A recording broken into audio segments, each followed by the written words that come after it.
사도행전 9장 32절로 43절까지 말씀 우리 같이 한 목소리로 함께 읽겠습니다. 그때에 베드로가 사방으로 두루 다니다가 룻다에 사는 성도들에게도 내려갔더니 거기서 애니아라 하는 사람을 만나매 그는 중풍병으로 침상 위에 누운 지 8회라. 베드로가 이르되 애니아야, 예수 그리스도께서 너를 낫게 하시니 일어나 내 자리를 정돈하라 한데 곧 일어나니 룻다와 사론에 사는 사람들이 다 그를 보고 주께로 돌아오니라. 욥바에 다비다라 하는 여제자가 있으니 그 이름을 번역하면 도르가라. 선행과 구제하는 일이 심히 많더니 그때 병들어 죽음에 시체를 씻어 다락에 누이니라. 룻다가 욥바에서 가까운지라. 제자들이 베드로가 거기 있음을 듣고 두 사람을 보내어 지체 말고 와달라고 간청하여 베드로가 일어나 그들과 함께 가서 이르매 그들이 데리고 다락방에 올라가니 모든 과부가 베드로 곁에 서서 울며 도르가가 그들과 함께 있을 때에 지은 속옷과 겉옷을 다 내보이거늘 베드로가 사람을 다 내보내고 무릎을 꿇고 기도하고 돌이켜 시체를 향하여 이르되 다비다야 일어나라 하니 그가 눈을 떠 베드로를 보고 일어나 앉는지라. 베드로가 손을 내밀어 일으키고 성도들과 과부들을 불러들여 그가 살아난 것을 보이니 온 욥바 사람이 알고 많은 사람이 주를 믿더라. 베드로가 욥바에 여러 날 있어 시몬이라 하는 무두장이의 집에서 머무니라. 아멘. 할렐루야. 여러분이 여기서 드려지는 모든 기도는 하나님께서 100% 응답하실 줄 믿으시기 바랍니다. 보통 이제 많은 분들이 때때로 저에게 아픈 가운데나 또 이렇게 와서 기도를 부탁할 때가 있습니다. 참 철이 없을 때는요, 제 기도의 응답을 셌던 것 같아요. 그래서 아프셔서 와서 안수받고 가신 분들 몇 프로가 낫나. 제가 한 3, 4년 목사 안수받고 3, 4년 딱 세보니까 한 3분의 1은 응답을 받고 3분의 1은 응답을 안 받아서 우스갯소리로 그랬습니다. 제가 기도하면 응답률이 33.3%다. 근데 이제 시간이 지나면서 보다 보니까 다 응답을 받더라고요. 보니까 제가 기도해서는 아니더라고요. 제가 기도해서 받고 안 받고의 문제가 아니라 하나님께서 하나님 뜻대로 행하시는데 시간이 마침 제가 기도하는 시간과 맞아지면 하나님이 그때가 기도의 응답이 된 거고 또 하나님 그 사람에게 필요한 응답의 때가 있는 것 같아요. 그래서 여러분 기억하셔야 될 것은 우리가 확신하며 기도하는 그 기도는 하나님이 기억하시고 하나님 우리의 생각이 아니라 하나님의 생각으로 가장 좋은 답을 주신다. 그리고 가장 좋은 그 응답으로 우리와 함께 하신다는 것을 기억하는 여러분 되시기를 소망합니다. 하나님은 반드시 들어주세요. 예수님의 기도를 침묵으로 일관하셨기에 우리가 구원을 얻은 겁니다. 결국 예수님의 기도는 자기의 뜻이 아니라 하나님의 뜻대로 이루어지는 기도를 드렸고 결국 그 뜻대로 이루어지는 그 기도가 우리를 살린 거예요. 너희가 내 안에 거하고 내 말이 너희 안에 거하면 무엇이든지 원하는 대로 구하라. 그러면 이루리라. 우리가 예수님 안에 거하며 드려지는 기도가 있다면 하나님은 반드시 이루어 주십니다. 지혜롭게 기도하셔야 돼요. 원함에 있는 모든 것들을 하나님에 거하는 그 기도의 목적으로 승화되어야 되는 거예요. 그러니까 모든 것이 하나님의 뜻으로 귀결되어지는 그 기도가 정말 하나님이 원하시는 기도다라는 것을 기억하셔야 되는 거예요. 오늘 그 기도의 능력을 보이는 한 사람이 또 등장하죠. 이제 베드로가 등장합니다. 사울은 지난주에 어제 다소 자기 집으로 향하였고요. 그 중간에 이제 베드로의 사역이 이루어지게 됩니다. 32절 보면 그때에 베드로가 사방으로 두루 다니다가 룻다에 사는 성도들에게 내려갔다라고 이야기합니다. 사방으로 두루 다녔다. 이제 베드로가 무엇을 했습니까? 예루살렘으로부터 스데반의 핍박에 의해서 도망간 많은 지역으로 흩어져 있는 그리스찬들을 찾아다니며 그들을 위로하고 그들을 격려하고 그들에게 말씀을 전하였습니다. 룻다의 성도들에게도 내려갑니다. 룻다가 어디냐면 예루살렘으로부터 가이사랴라고 하는 그러니까 북서쪽으로 올라가는 길, 해안가까지 올라가는 길인데요. 룻다, 오늘 등장하는 룻다와 욥바라는 지역. 사실 이 지역은요. 사도행전 8장 40절에 보면 빌립 집사가 에디오피아 내시에게 복음을 전한 후에 아소도에 나타나 여러 성을 지나다니며 복음을 전하고 가이사랴에 이르니라. 그러니까 아소도에서부터 가이사랴로 가는 길 중에 있었던 도시가 바로 욥바와 이 루다입니다. 결국은 뭐냐면 예루살렘에서부터 가이사랴로 올라가는 길로, 그러니까 스데반의 박해를 피해 도망갔던 많은 크리스찬들이 모여서 모임을 가지고 교회가 이루어졌던 곳이 바로 욥바와 루다였어요. 욥바에 왔습니다. 와서 가는 길에 보니까 누가 있습니까? 엔니아라고 하는 8년 동안 중풍병으로 고통받는 사람을 만나게 됩니다. 그러자 베드로가 그녀에게 뭐라고 이야기합니까? 34절 보세요. 베드로가 이르되 엔니아야, 예수 그리스도께서 너를 낫게 하시니 일어나 내 자리를 정돈하라 한데 곧 일어나니. 베드로가 그를 일으켜 세웠습니다. 베드로가 그를 일으켜 세웠습니까? 아니죠. 예수 그리스도께서 너를 낫게 하시니. 아마 엔니아를 보고 그냥 지나칠 수 있었어요. 엔니아가 먼저 와서 도와달라고 한 흔적도 없습니다. 그럼에도 불구하고 하나님이 베드로에게 마음을 주셔서 그를 낫게 하실 마음을 주신 거예요. 그것을 성령께서 허락하셨기 때문에 베드로는 예수 그리스도께서 너를 낫게 하신다라고 이야기하는 거예요. 이걸 놓치면 안 되는 거예요. 항상 모든 하나님의 일 가운데 일어나는 일들은 그리스도가 드러나줘야 된다는 것입니다. 그것이 드러나지지 않으면 그 일은 결코 하나님 나라의 일이 아닌 거예요. 오늘 여기서 일어나라라고 이야기합니다. 일어나라, 그리고 내 자리를 정돈하라. 여태껏 네 자리를 네가 정돈하지 못하고 다른 사람이 정돈해 주어야만 움직일 수 있었던 그 인생에 예수 그리스도의 이름이 부어질 때, 예수 그리스도의 이름이 능력이 나타날 때는 어떻게 합니까? 스스로 자기 자리를 정돈하고, 이제는 어떻게 돼요? 스스로만을 위하여 아니라 다른 사람에게 그 그리스도를 전하기 위한 삶을 살게 되는 것이죠. 35절에 보면 루다와 사론에 사는 사람들이 다 그를 보고 주께로 돌아오니라. 여기서 그가 누구예요? 엔니아죠. 그러니까 이제부터는 그 침상을 일어나서 침상을 정리하고 이제는 어떻게 움직이는 것만으로 복음의 증거가 되는 거예요. 여러분, 믿음이 있다는 건 무엇입니까? 그리스도로 말미암아 회복을 얻은 사람들, 일어난 사람들의 특징은 뭐예요? 우리가 걸어다니는 모든 자리가 예수 그리스도의 복음의 흔적이 되어야 된다는 거예요. 그래서 중요한 것은 여러분, 믿음은요, 아무리 말로 하고 뭐하고 그래서 예전에도 이제 그런 친구들이 있죠. 그러니까 청년들 중에 이제 저는 항상 그렇게 얘기합니다. 믿음 보고 결혼하면 된다. 맞죠? 여러분 살아보니까 그러지 않습니까? 믿음 보고 결혼하면 믿음 안에 해결이 돼요. 그럼 더러는 가끔 가다가 이런 친구들이 있어요. 아니, 저도 믿음이 좋은 청년 중에 하나고 저 형제도 믿음이 좋은 청년인데 왜 우리는 만나기만 하면 싸웁니까? 우리 만나기만 하면요, 교회처럼 같지 않아요. 일반 남녀처럼 맨날 서로 시기하고 질투하고 싸우고 그러니까 결국은 그건 뭐예요? 믿음이 안 좋은 거죠. 믿음이 좋다고 말은 하지만 삶에서 그 믿음이 드러나지 않으면 그 믿음은 헛된 믿음. 그러니까 믿음은 열매로 알게 될 수밖에 없습니다. 열매가 믿음은 아니지만 믿음이 있다면 그 맺어지는 열매를 통하여 사과나무에 사과가 나는 거고 배나무에 배가 나는 거예요. 믿음의 사람에게는 믿음의 흔적이 남는 거예요. 그 흔적이 무엇입니까? 저는 항상 그래서 얘기하죠. 결혼을 하는 건 누리기 위해 하는 것이 아니라 섬기기 위해 하는 것이다.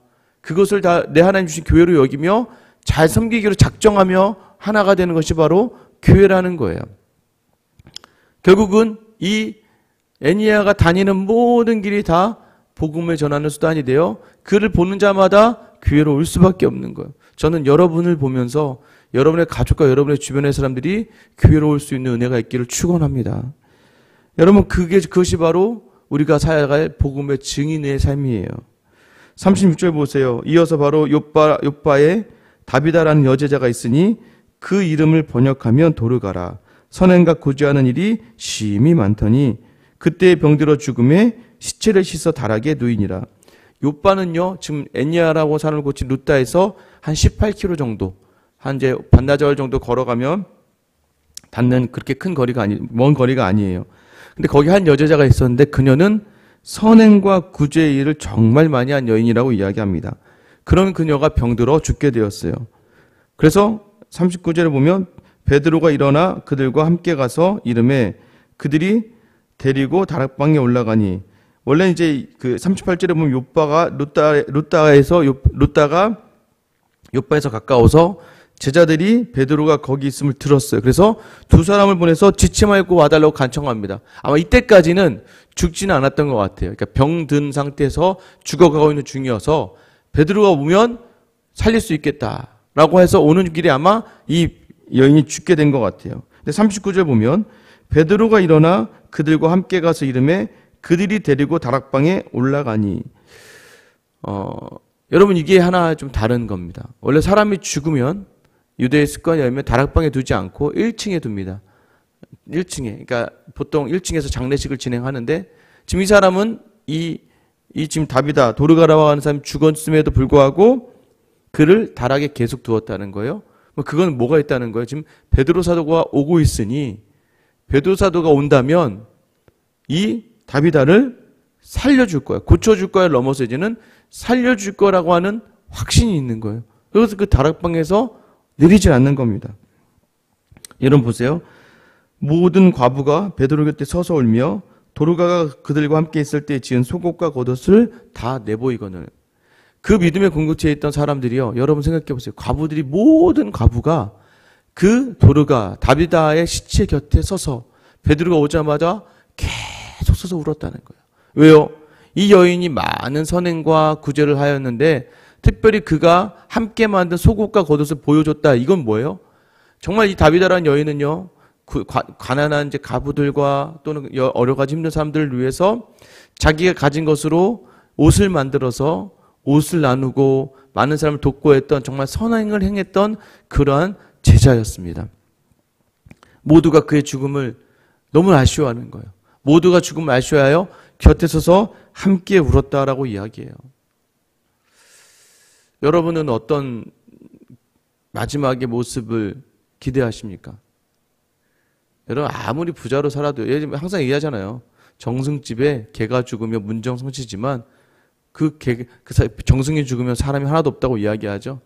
그러니까 결국에는 어떤 사람으로 내가 살아내느냐가 중요한 거예요. 권력의 힘에 의지하다 보면 내 손에 그 권력이 없어지면 다 끝이라는 거죠.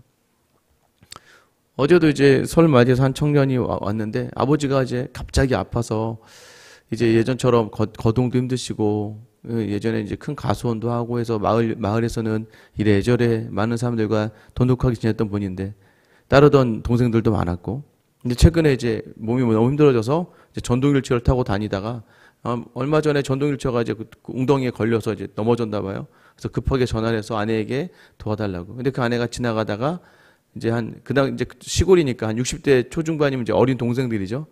지금 누구 아빠가 여기 누워 있는데 했더니 뭐 그래카 부르라고 하면서 자기들끼리 그냥 뭐 모임을 그냥 가지면서 가는데 얼마나 그게 서러웠던지 한때는 형님 하면서 쫓아다녔는데 나중에 보니까 이제는 와서는 버르장머리가 없고 싸가지 없이 그런다고 하면서 어머니가 서운했다는 말을 저에게 이렇게 얘기하더라고요. 이제 내려가는 길에. 여러분 마지막의 끝이 홀로 남는 인생이 정말 불쌍하지 않습니까? 근데 중요한 건 이 다비다 도르가 이 제자라고 하면요. 그 사람이 이 땅을 떠날 때 가슴 아파해야 돼요. 이제 이전 교회에서 제가 나왔기 때문에 이제 어르신들 모임을 제가 했기 때문에 사실 어르신들이 힘들잖아요. 연락이 이제 올 때가 거의 이제 뭐 코로나로 인해서 그런지 모르지만 또 이제 제가 나왔기 때문에 이제 누가 수천하시고 이러면 제가 연락을 받지 못하고 나중에 가서 아는 경우가 많습니다. 그 중에 지난주에도 한 권사님이 수천을 하셨는데 제가 너무 가슴이 아팠어요.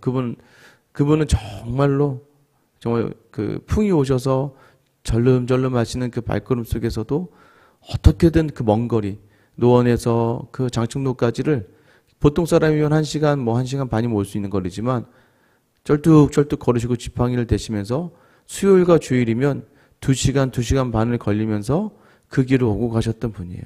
그리고 제가 항상 찾아갈 때마다 꾸역꾸역 정말 그러니까 맨발로 저는 정말 이렇게 신방에 나오면 그 얼마 안 되는 돈을 저에게도 어떻게 주시려고 맨발로 쩔뚝거리면서 부르면서 그러니까 제가 도망가다가도 그분이 엘리베이터 앞에까지 맨발로 쫓아오는 거예요. 쩔뚝쩔뚝 거리면서. 그러니까 어쩔 수 없이 그분이 나오게 하지 않으려면 어쩔 수 없이 그분이 주시는 걸 받으면서도 권사님 맛있는 거 드시라니까요 하면서 항상 그리고 항상 저에게 뭐라고 하냐면 본인이 제가 갈 때마다 너무 좋아하시는데도 불구하고 목사님 나는 이렇게 전화만 해도 된다고 저기 누구에게도 가보시고 항상 그러던 분이셨어요.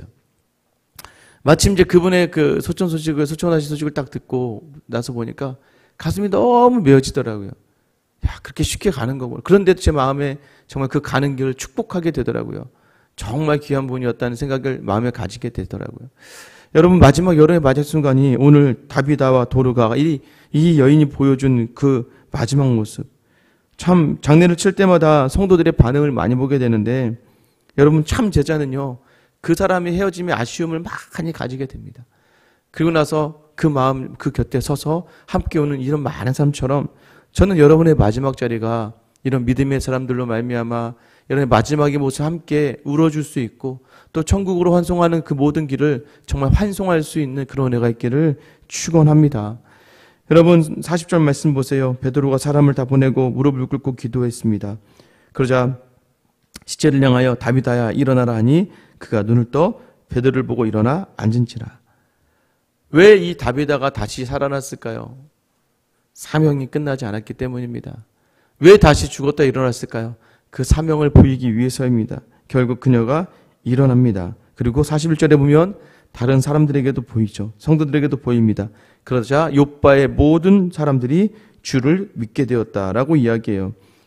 결국 그녀를 일으킨 것은 바로 그녀가 주의 제자였고 그 제자, 그 주인이신 그리스도의 이름의 능력으로 그녀가 일어나게 되는 거예요. 그런데 43절에 갑자기 생뚱맞는 구절이 하나가 딱 등장합니다. 43절 보세요. 베드로가 욥바에 여러 날 있어 시몬이라는 무두장이의 집에 머무니라. 이 문장은 굉장히 파격적인 문장입니다. 왜 그러냐면요.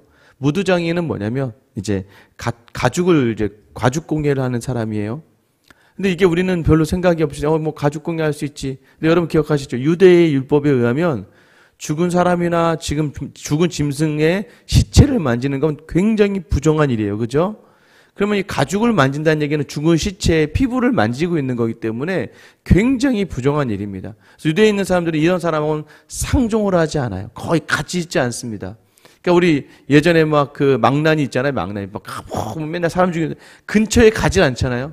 예, 이 부정하게 여기고 정말 차별이 심했던 이 무두장이 시몬이라고 하는 집에 베드로가 머물렀다는 표현을 왜 하냐면 이 표현은 결국 베드로도 유대인으로 태어났고 유대 율법을 중요하던 이 사람이 결국엔 이 모든 것들이 정말 다 허물어져 버린 거예요. 무엇으로요? 이제는 구원이 율법에 있지 아니하고 그 구원이 행함에 있지 아니하고 구원 오직 예수 그리스도의 이름 안에 있다는 것을 알게 되니 베드로는요. 이제 더 이상 이런 것들이 걸리적거리지 않는 거예요. 예수 그리스도의 이름으로만 하면 모든 것이 가능하기에 무두장이와 함께 있던 이방을 만나던 이제 내일이면 이제 고넬료라고 하는 사람이 등장하거든요.